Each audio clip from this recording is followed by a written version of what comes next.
दोस्तों, एक महिला अपनी 13 साल बच्ची के साथ केदारनाथ धाम दर्शन करने के लिए जाती है और वहीं पर उसे एक साधु महात्मा दिखाई देते हैं।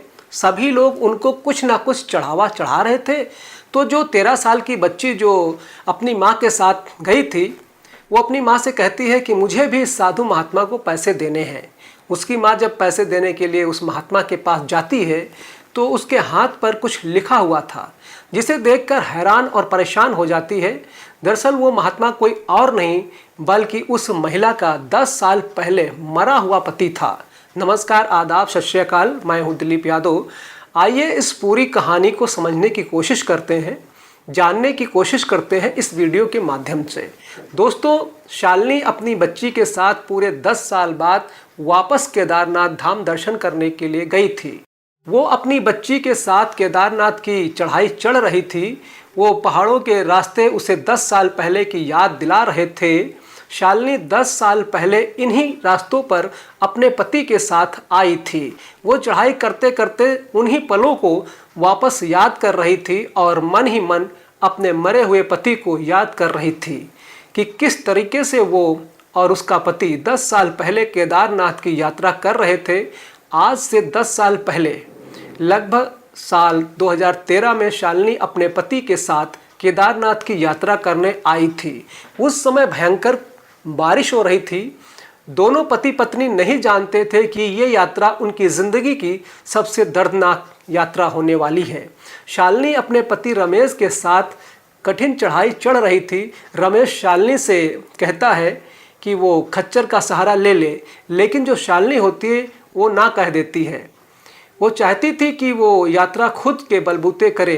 वो किसी जानवर को नुकसान और पीड़ा नहीं देना चाहती थी। पूरी यात्रा भरी बारिश में दोनों पति पत्नी कर रहे थे। ऊपर से काफ़ी पानी बह रहा था। रास्ते पर बहुत सारा कीचड़ भी जमा हुआ था। जो गधे और खच्चर अपना मलमूत्र कर रहे थे, वही मलमूत्र और ऊपर से आया हुआ पानी दोनों मिलकर खतरनाक कीचड़ बन रहा था, जो कि चलने में भी काफ़ी मुश्किलें पैदा कर रहा था। लेकिन जैसे तैसे शालिनी अपने पति रमेश के साथ आगे बढ़ रही थी। सुबह से गौरीकुंड से यात्रा शुरू करी थी और रात्रि में करीब 8:30 बजे धीरे धीरे कठिन चढ़ाई करके वे मंदिर तक पहुंच गए थे। पूरे 20 से 22 किलोमीटर कठिन यात्रा के बाद बाबा केदारनाथ के दर्शन हुए और जब उनको सबसे पहले मंदिर दिखाई दिया तो शालिनी का मन प्रफुल्लित हो गया। दोनों पति पत्नी एक दूसरे को देखकर बहुत खुश हुए कि आखिरकार उन्होंने ये कठिन चढ़ाई पार करके बाबा केदारनाथ धाम के दर्शन कर ही लिए। लेकिन उस समय बारिश बहुत ज़्यादा हो रही थी, बादल कड़क रहे थे, बिजलियां भी चमक रही थीं। लेकिन सामने केदारनाथ धाम का मंदिर था, जिसको देख करके शालिनी और उसके पति को ना ही बारिश की चिंता हुई और ना ही बिजली चमकने की। वे गीले होकर भी आगे बढ़ रहे थे। रात्र में ही उन्होंने सबसे पहले गर्भगृह में जाकर बाबा केदारनाथ की शिवलिंग पर अपने साथ लाए हुए गंगा जल से जल चढ़ाया, बाबा केदारनाथ की परिक्रमा करी और अच्छे से दर्शन करे और अपनी सलामती की मन्नत मांगी और वापस से बाहर आ गए। बाहर आकर देखा तो बहुत ज़्यादा बारिश हो रही थी और पेड़ भी दोनों को बहुत ज़्यादा तंग कर रहे थे। शुरुआत में तो उनको बिल्कुल भी पता नहीं चला, लेकिन धीरे धीरे अब उनको पेड़ बहुत ज़्यादा तंग कर रहे थे। ऐसे में जब उन्हें शरण लेना बहुत ज़रूरी था, जिसके लिए उन्होंने मंदिर के पास ही में एक धर्मशाला में रुकने का फैसला किया। धर्मशाला में कई सारे श्रद्धालु रुके हुए थे। पहली मंजिल पर उन्होंने एक कमरा लिया, जिसमें दोनों पति पत्नी अपनी थकान दूर कर रहे थे। बाहर कड़ाके की बारिश हो रही थी, लेकिन मन में सुकून था बाबा केदारनाथ के दर्शन करने का। रमेश अपनी पत्नी शालिनी को कहता है कि आप सुबह जल्दी उठकर भुकुट भैरव के भी दर्शन करेंगे, जो कि केदारनाथ बाबा से 2 किलोमीटर ऊपर स्थित है। लेकिन वो नहीं जानते थे कि अब उनकी ज़िंदगी में एक बहुत बड़ा भूचाल आने वाला है। 17 जून का समय था, साल था 2013 और रात में बारिश रुक ही नहीं रही थी। रमेश अपने कमरे से बाहर खिड़की में झांकता है तो देखता है कि पानी बहुत रफ्तार से बह रहा है। मंदिर के बाहर भी खूब सारा पानी ऊपर से बहकर नीचे आ रहा है। रमेश के मन में थोड़ा सा डर पैदा हो रहा था कि कहीं कोई मुसीबत ना आ जाए। रमेश और शालिनी अपनी 3 साल की बेटी को अपने माता पिता यानी कि दादा दादी के पास ही छोड़कर आए थे, क्योंकि वे जानते थे कि ये यात्रा बहुत कठिन है और इस यात्रा में छोटी बच्ची को लेकर जाना बड़ा मुश्किल है। रमेश खिड़की से झांक रहा था लेकिन वापस जाकर सो गया। रात्र में करीब 2 बजे के आसपास जब दोनों कड़ाके की नींद ले रहे थे, थके हारे थे, तो एकदम से बहुत सारे खतरनाक पत्थर टूटने या चट्टान टूटने की आवाज़ आई। जब रमेश एकदम से नींद से जागा और उसने खिड़की से बाहर देखा तो उसके पसीने छूट गए। उसका दिमाग हिल गया क्योंकि मंदिर के बाहर आसपास से खूब सारा पानी नीचे बहकर आ रहा था। आसपास कई सारे टेंट और तंबू टूट चुके थे, कई सारी चट्टानें ढह रही थी। धर्मशाला के अंदर लोग भी चिल्ला रहे थे और कह रहे थे, जल्दी से भागो, जल्दी से भागो। सभी लोग धर्मशाला खाली करने को कह रहे थे क्योंकि धर्मशाला बस कुछ ही देर में टूटने जैसी स्थिति में था।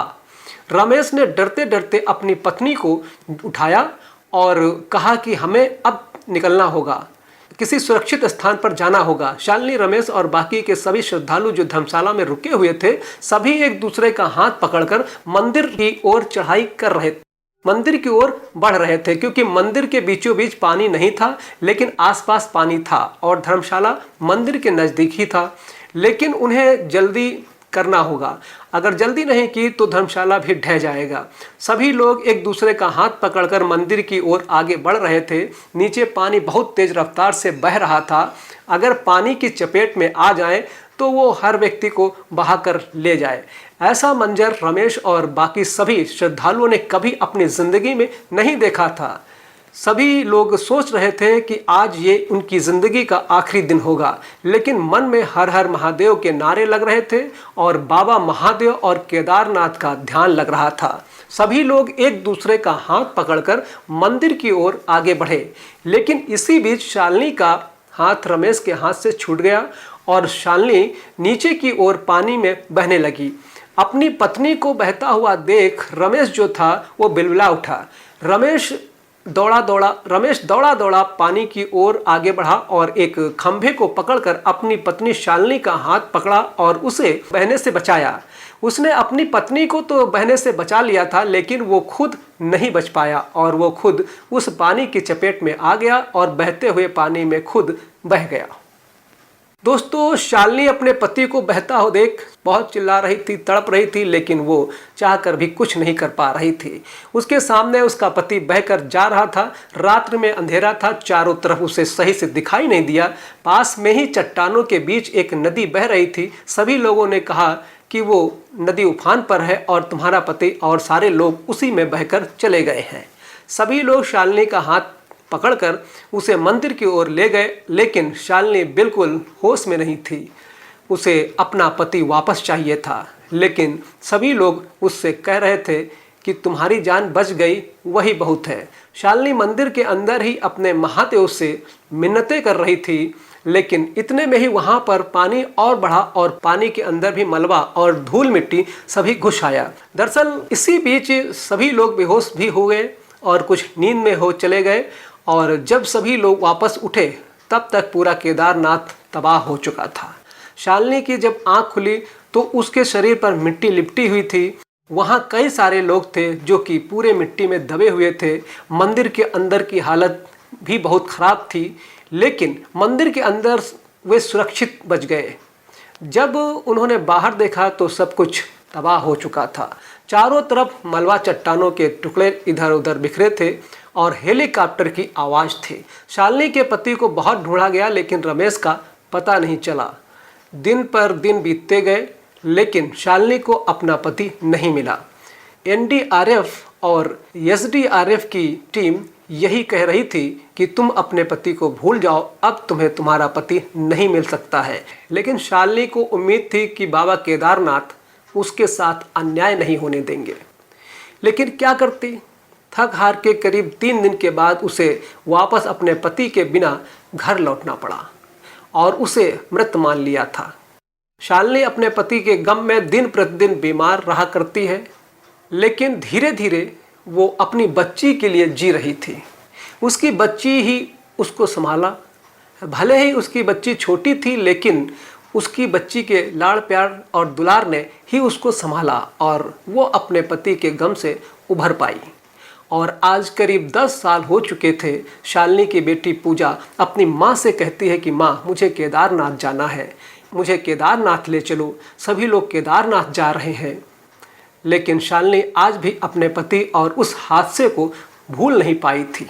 शालिनी अपनी बेटी को ना करती है कि नहीं, वहाँ नहीं जाना, क्योंकि केदारनाथ जाने से ही तुम्हारे पिता हम सबको छोड़कर चले गए थे। लेकिन अपनी बच्ची की जिद के आगे एक माँ को झुकना पड़ा और शालिनी मान गई कि ठीक है बच्ची, चलते हैं। शालिनी मन ही मन सोच रही थी कि बाबा बुला रहे हैं तो मिलकर आती हूँ और उनसे शिकायत भी करूँगी कि उन्होंने मेरे पति को क्यों छीन लिया। आखिर मैंने ऐसा क्या गुनाह किया था जो उन्होंने मेरे पति को छीन लिया। शालिनी वापस 10 सालों के बाद उन्हीं पहाड़ों से होती हुई केदारनाथ की चढ़ाई चढ़ रही थी। उसके साथ आज उसकी 13 साल की बेटी थी, जिसमें काफ़ी जोश था और वो भी पैदल ही चढ़ाई कर रही थी अपनी माँ के साथ। दोस्तों, दोनों माँ बेटी केदारनाथ के खूबसूरत नज़ारे का आनंद लेकर आगे बढ़ रहे थे, लेकिन शालिनी के मन में तो वही पुरानी यादें थी कि किस तरीके से दोनों पति पत्नी इस पूरे रास्ते को पार कर रहे थे। कुछ चीज़ें बदली थी, लेकिन बाकी सब कुछ वैसा का वैसा ही था। शालिनी देख रही थी कि इस हादसे के बाद केदारनाथ काफ़ी बदल गया था, कई रास्ते बदल दिए गए थे। जैसे तैसे शालिनी की बच्ची पूजा केदारनाथ के मंदिर तक पहुंच गई। करीब 22 किलोमीटर की चढ़ाई के बाद केदारनाथ मंदिर के दर्शन करने से दोनों की थकानें वापस से दूर हो गई। शालिनी ये नज़ारा वापस से देखकर काफ़ी प्रफुल्लित हुई, लेकिन मन में वही 10 साल पुरानी यादें थी। उसके मन में वही सब वापस से चल रहा था, लेकिन इस समय मौसम बिल्कुल अच्छा था। अब मौसम बिल्कुल साफ था, इसलिए उसकी टेंशन नहीं थी। शालिनी अप्रैल के महीने में केदारनाथ गई थी। शालिनी और उसकी बच्ची पूजा ने अच्छे से बाबा केदारनाथ के दर्शन किए। रात्रि ज़्यादा हो गई थी, इसीलिए थक हार कर वे वापस ही धर्मशाला में रुके। शालिनी अपनी बेटी पूजा से कह रही थी कि बेटा, सुबह जल्दी उठेंगे, अभी तुम्हारे पाँव पर मैं दवाई लगा देती हूँ, जिससे सुबह तक तुम्हारे पाँव वापस से सही हो जाएंगे। सुबह हम भूकुंड भैरव मंदिर चलेंगे, जो कि केदारनाथ से 2 किलोमीटर ऊपर है।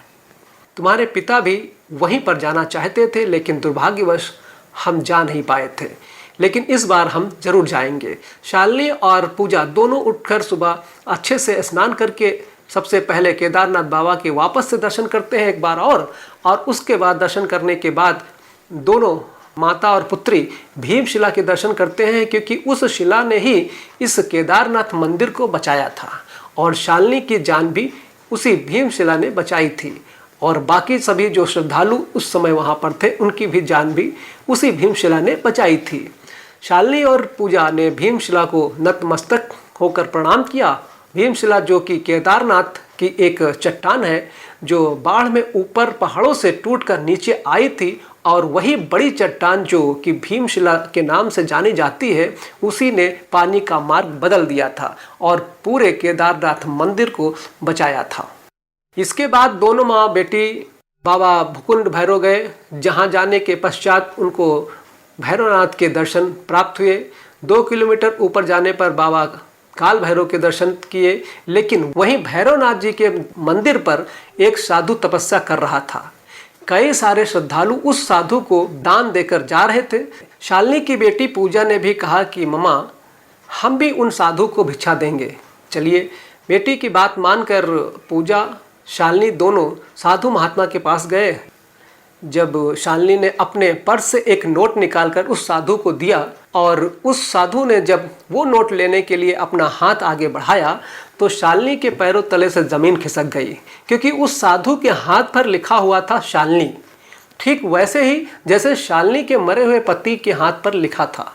दरअसल शालिनी के पति रमेश ने अपने हाथों पर अपनी पत्नी का नाम गुदवा रखा था और ठीक वैसा ही लिखा हुआ उस साधु के हाथों पर था, जिसे देखकर शालिनी के पैरों के तले से ज़मीन खिसक गई। उसने उस साधु की ओर देखा। उस साधु की बहुत दाढ़ी बढ़ी हुई थी, उसके सिर पर जटाएं थी, उसने अपने तन पर एक भी कपड़ा नहीं था, उसके तन पर केवल उसने लुंगी पहन रखी थी।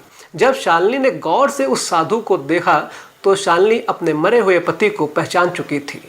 वो समझ चुकी थी कि ये तो रमेश है, ये तो मेरा पति है जो आज से 10 साल पहले केदारनाथ की बाढ़ में बह चुका था। शालिनी ने उस साधु महात्मा को कहा कि रमेश तुम। तो साधु महात्मा तपस्या से बाहर आए और उन्होंने अपनी आंखें खोली और सामने शालिनी को देखा, लेकिन वो साधु महात्मा अपनी पत्नी को पहचान नहीं पा रहे थे। लेकिन शालिनी कह रही थी कि तुम रमेश हो, मैं तुम्हारी पत्नी हूँ, तुम मुझे नहीं पहचान रहे हो। तो वो साधु कहने लगता है कि नहीं, आप कौन हैं, मैं तुम्हें नहीं जानता हूँ, आप मुझे अपना पति क्यों कह रही हैं। तो शालिनी कह रही थी कि आज से करीब 10 साल पहले तुम और मैं केदारनाथ बाबा के दर्शन करने आए थे और उस समय भयंकर बाढ़ आ गई थी और उस बाढ़ में मेरा हाथ तुमसे छूट गया था और तुम पानी में बह गए थे। सबने तुमको मृत घोषित कर दिया था और तुम वापस नहीं मिले थे। मैंने भी तुम्हें मरा हुआ समझ लिया था और आज तुम 10 साल बाद मुझे इस हालत में मिले। जब ये बात उस साधु ने सुनी तो उस साधु के भी रोंगटे खड़े हो गए। उस साधु ने कहा कि हाँ, आज से 10 साल पहले मैं उस आपदा में बह गया था और अपने परिवार से अलग हो गया था, लेकिन उस आपदा में मुझे गहरी चोट लगी थी और मैं अपनी याददाश्त भूल चुका था। लेकिन तब से ही मैं बाबा केदारनाथ के मंदिर में ही रहकर एक साधु बनकर तपस्या कर रहा हूँ। मुझे नहीं पता है कि मेरा बचपन क्या था, मेरी ज़िंदगी क्या थी, मेरे माता पिता, मेरी पत्नी कौन है, मेरे बच्चे कौन हैं, मैं नहीं जानता। लेकिन तुम ऐसा बोल रही हो तो क्या ये सच है। तो शालिनी ने कहा हाँ रमेश, सच है, तुम्हारा नाम रमेश है और तुम भोपाल में रहते हो और हम साथ में रहते हैं। इसके बाद शालिनी ने बताया कि जो तुम्हारे हाथ पर ये शालिनी लिखा हुआ है ये मेरा ही नाम है और अपना आधार कार्ड दिखाया और अपने मोबाइल से बहुत सारे फ़ोटोज़ रमेश को दिखाए, जिसमें रमेश को ये पक्का हो गया था कि यही उसकी पत्नी है और बच्ची है। इसके बाद शालिनी रमेश के गले लगी और रमेश ने भी अपनी पत्नी को, अपनी बच्ची को गले से लगाया।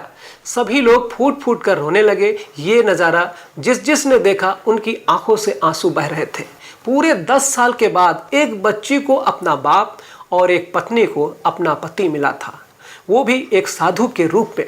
लेकिन जब शालिनी ने कहा कि चलो अब वापस अपने घर चलें, तो रमेश ने मना कर दिया कि नहीं, अब मैं तुम्हारे साथ नहीं जा सकता, क्योंकि अब मैं एक सन्यासी हूँ और मेरी यही ज़िंदगी है और बाबा केदारनाथ की शरण में ही मैं हमेशा रहूँगा। अब मैं तुम्हारे साथ नहीं जा सकता। ये सुनकर शालिनी को बहुत बड़ा झटका लगा। लेकिन रमेश के बड़े गुरु, जो कि एक बहुत बड़े तपस्वी थे, जो कि केदारनाथ धाम में ही वर्षों से तपस्या कर रहे थे, उन्होंने रमेश को समझाया कि तुम अपनी पत्नी के साथ जा सकते हो और उनके साथ रह सकते हो, क्योंकि इन्होंने तुम्हारे ना होने पर खूब दुख झेला है, खूब तकलीफ़ उठाई है। लेकिन अब तुम इनके साथ जाओ और इनको उनकी खुशियाँ वापस लौटाओ, यही भगवान कहते हैं। और तुम हर साल केदारनाथ धाम ज़रूर आना। इसके बाद रमेश साधु था जो वो वापस से अपनी पत्नी और अपनी बच्ची के साथ वापस अपने घर लौट आया। लेकिन लौटने से पहले तीनों ने साथ में बाबा केदारनाथ के वापस से दर्शन किए और उन्हें नमन किया। तो दोस्तों, इस तरीके से बाबा केदारनाथ ने एक बच्ची को अपने पिता से वापस 10 सालों के बाद मिलवाया, एक पत्नी को उसका पति वापस 10 सालों के बाद मिलवाया।